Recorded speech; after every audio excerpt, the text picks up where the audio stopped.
And now for the introduction of our keynote speaker. We are delighted to be joined by Desa Guerrero, a longtime friend of Maria Echaveste. In fact, Maria described Teresa as her closest friend. And Teresa shared with me that she has known her since Maria was 18 years old. Now that is a relationship few enjoy. Like Maria, Teresa attended Stanford University, where she met two people who changed her life forever. Ray Tellez, her husband, and Maria Echaveste, her friend. Teresa describes her greatest challenge today and reward in life as grandmother to her grandsons, Nico and Mateo, tomorrow's change makers. Please welcome Desa Guerrero, who has agreed to introduce our honoree.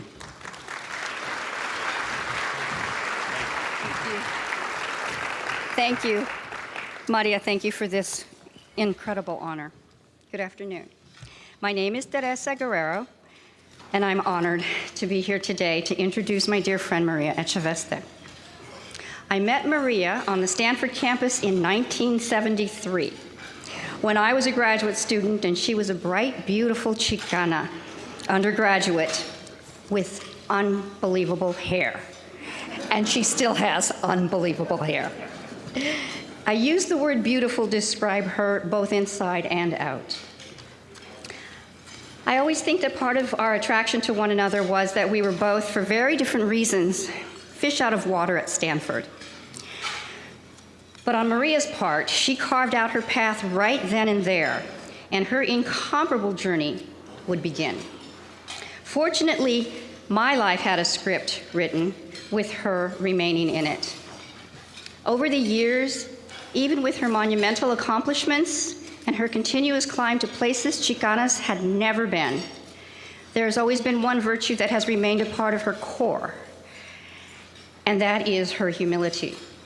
The same humility she exuded at 18, having taken a Greyhound from Oxnard to Palo Alto, is the same humility she showed nearly 30 years later when she called me from Air Force One to meet her for a drink at the Mark Hopkins Hotel in San Francisco. When my daughter and I arrived, she scurried us into a meeting room and closed the door, insisting we not open it until she returned. We had no idea why we were there. A few minutes later, our curiosity got the best of us, so we opened the door just a crack. At that very moment, she was escorting President Clinton down the hall. I'm sure she was very embarrassed when she saw our two heads peeking through the door. But being Maria, she very graciously introduced us to the president as her girlfriends. Lucky for us, he stopped his entire entourage to take the time to greet us and take pictures. Obviously, the president held her in very high esteem. Maria Echaveste knows where she's from, she knows where she's been, and most importantly, she knows where she's going, and that there's still a long road of accomplishments ahead of her. So with that, I introduce my dear friend and confidant, Maria Echaveste.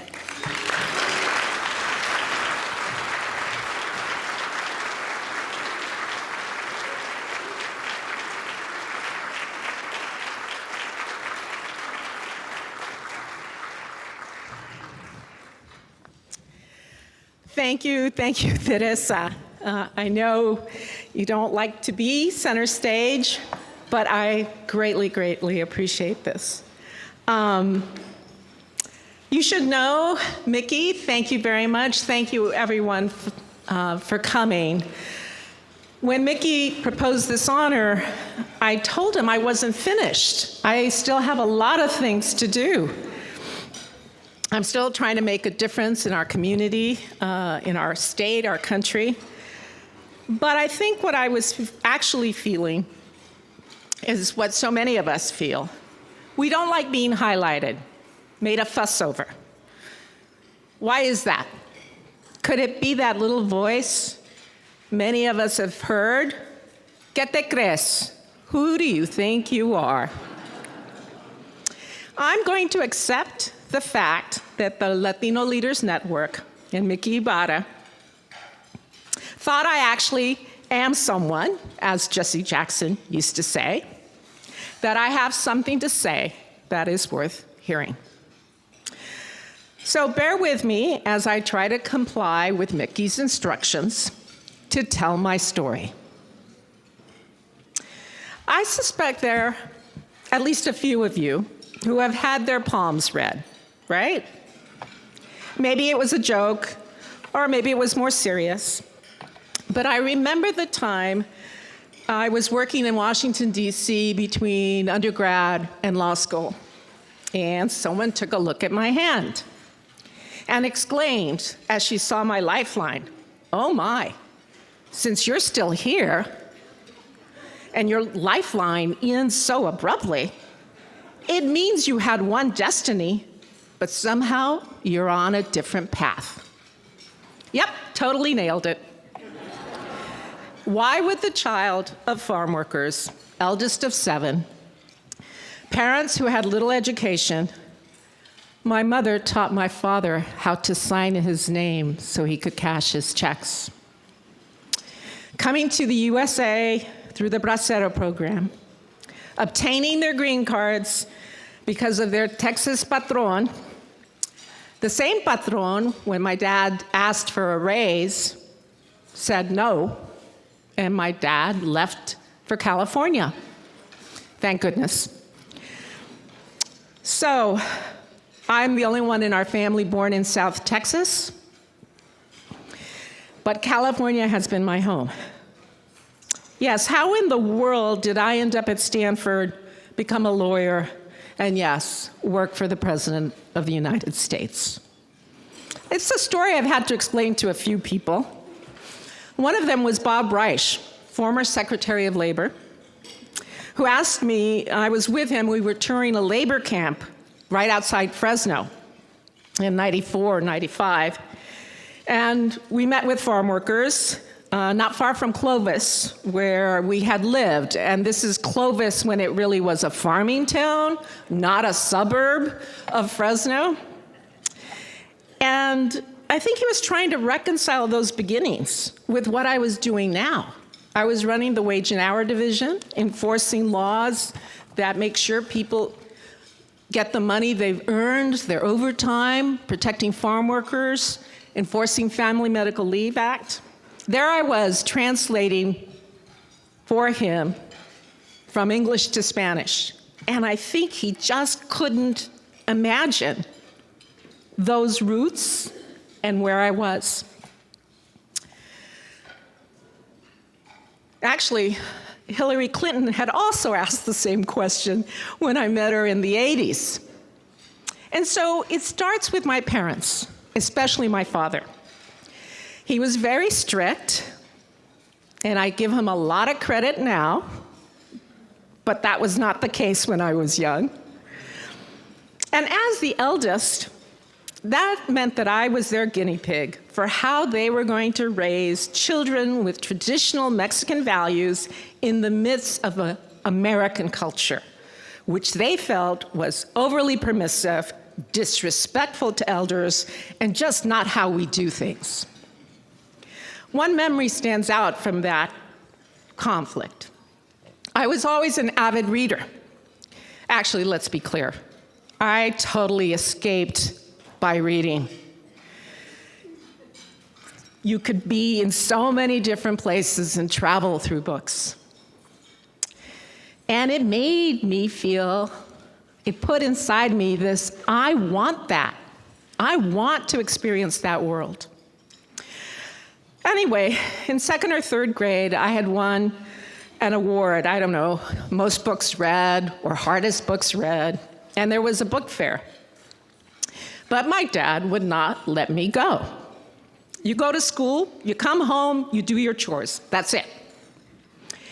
And so the vice principal, and I regret that I don't remember his name, may he rest in peace, came to see my father out on the farm. You see, we were year-round farm workers.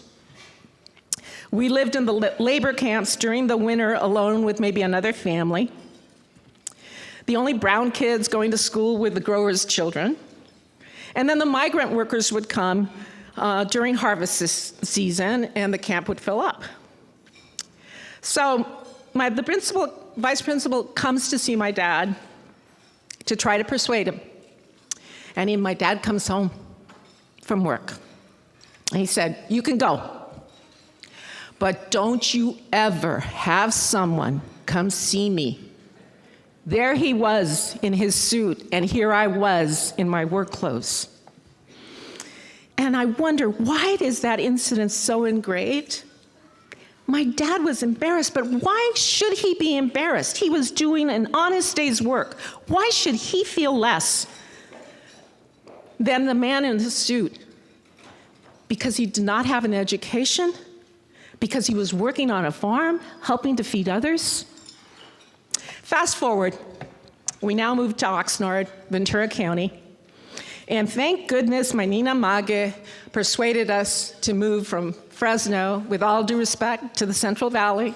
The weather is much better in Ventura County. I learned to navigate the different expectations. We moved into the projects, public housing, school, my English AP class, where we discussed not just the classics, but philosophy.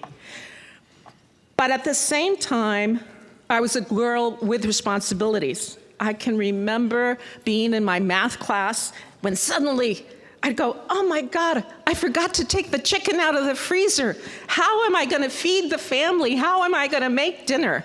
So you put it under, boiled water and try to unfreeze it is what you do. But, so imagine. So life was good, or at least that's what my dad thought.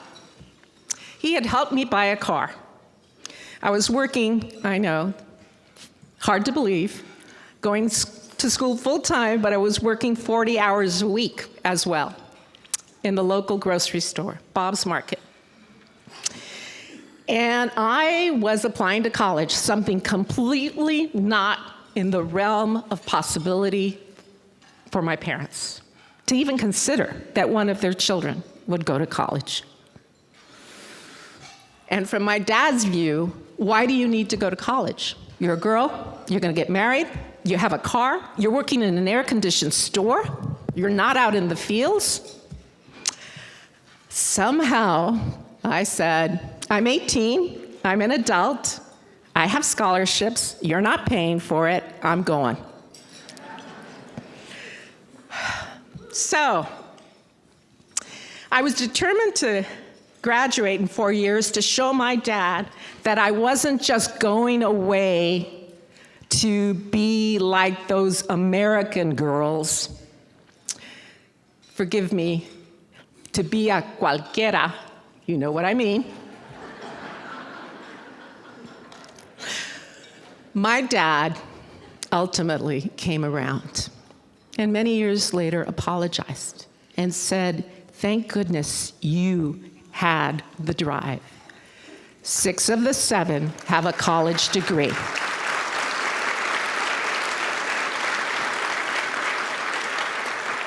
But arriving at Stanford, you can imagine the culture shock.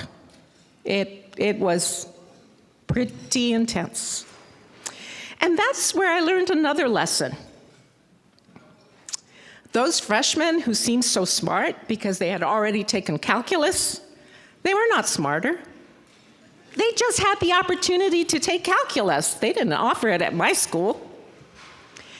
And then I realized that it was right during affirmative action, and there would be people making assumptions about my being there and thinking I didn't belong. That there would be people putting me in a box because of my hair, my color, my name. And I learned another lesson. That is their problem, not my problem.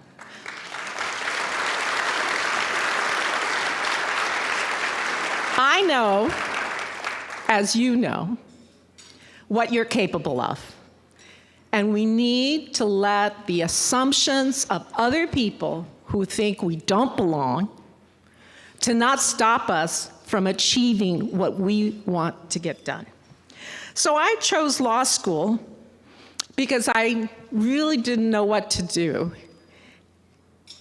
And luckily, Cecilia Burciaga, who was then assistant provost, I see some shaking heads, had worked in DC, and she helped me get a job at the US Commission on Civil Rights between undergrad and law school. And that really gave me that exposure to public policy and politics and about wanting to make a difference. Because I realized that, yes, I'm smart, but I'm not the only one. There were many, many kids, whether in Fresno or Oxnard or in the projects, who were talented, but for various reasons hadn't been able to either graduate from high school or go to college. Sometimes I say, maybe, not everyone has a really strict father who never lets you go anywhere, so all you have to do is study and read. So, becoming a corporate litigator, which I thought I would do for a couple of years, but I stayed 12 years, was also tremendous experience for what ultimately working in the White House. And why is that? Because walking into a courtroom just when women were becoming lawyers, and there weren't that many Latinos or Latinas, and it was money fighting money. MGM Pictures trying to take over Columbia Pictures. I became a bankruptcy lawyer involving airlines that went into bankruptcy, stopping, I think it might have even been Bank of America that was trying to foreclose on an airplane that my client owned. But it was a big deal. Imagine I was working in LA and then I worked in New York. Do you imagine what it is to be this Chicana and our offices are at 57th and Madison? Right. But I knew that I still wanted to do something else. And so the opportunity to work on the campaign in '92 and then work at the Department of Labor and all that experience of being either the only woman or the only person of color prepared me to take on this job, initially as the director of the Office of Public Liaison. Now, here's something. I didn't want to go to the White House. You may be surprised. But my office was on the second floor, corner office. You know how much we all want corner offices. And it looked at the Capitol, and I was in charge of my own team. I was the boss of my team. If I went to the White House, I was going to be staff. Yeah, staff to the president, but still staff. Andy Hernandez, who used to run Southwest Voter, took me aside and said very clearly the following: this is not about your resume. This is not about your career.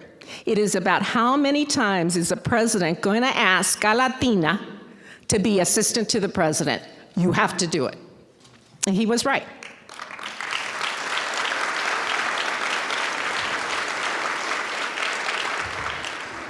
But when Erskine Bowles asked me to be deputy chief of staff, mind you, before Clinton, those jobs were all men. I would be the third woman to ever be deputy chief of staff, the first person of color.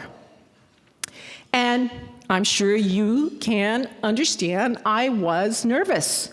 Can I do this? This is a big job. You are managing lots of things, lots of very serious, from big issues to who's going to be in the limo with the president. What's the backdrop? Or how are we going to write the State of the Union?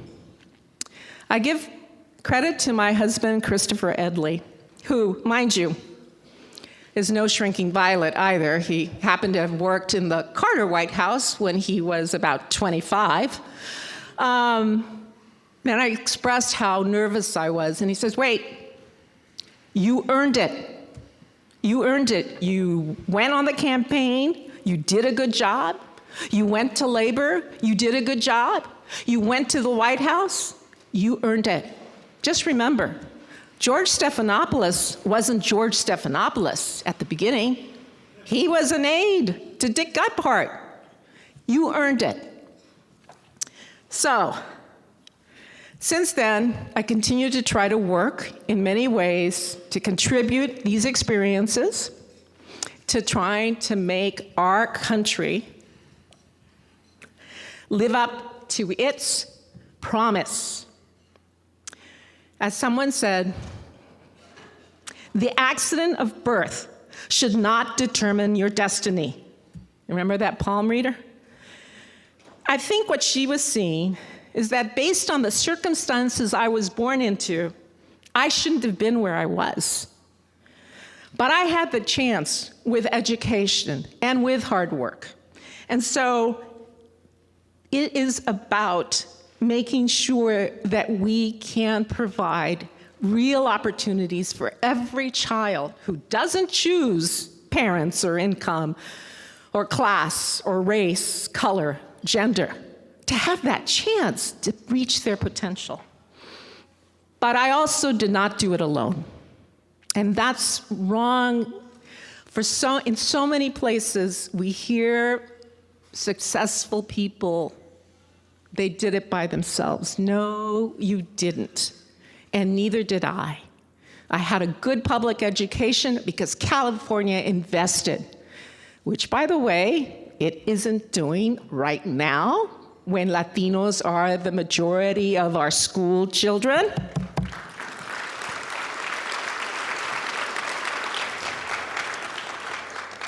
That is what drives me, to know that I might have had a completely different life.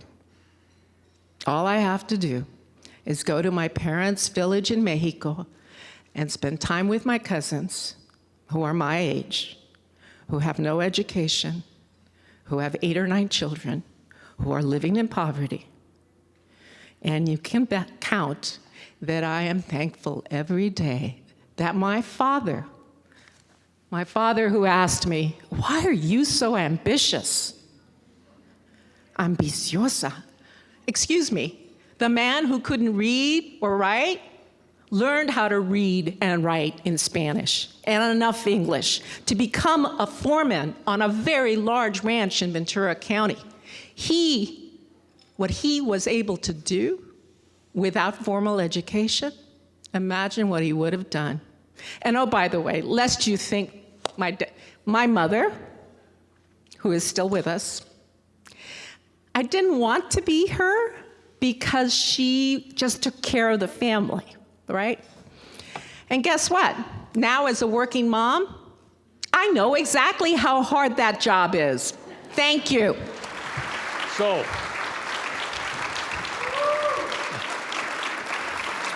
to Maria Echaveste for her outstanding leadership and her contribution to our community and to our country, I am proud to present our Eagle Leadership Award.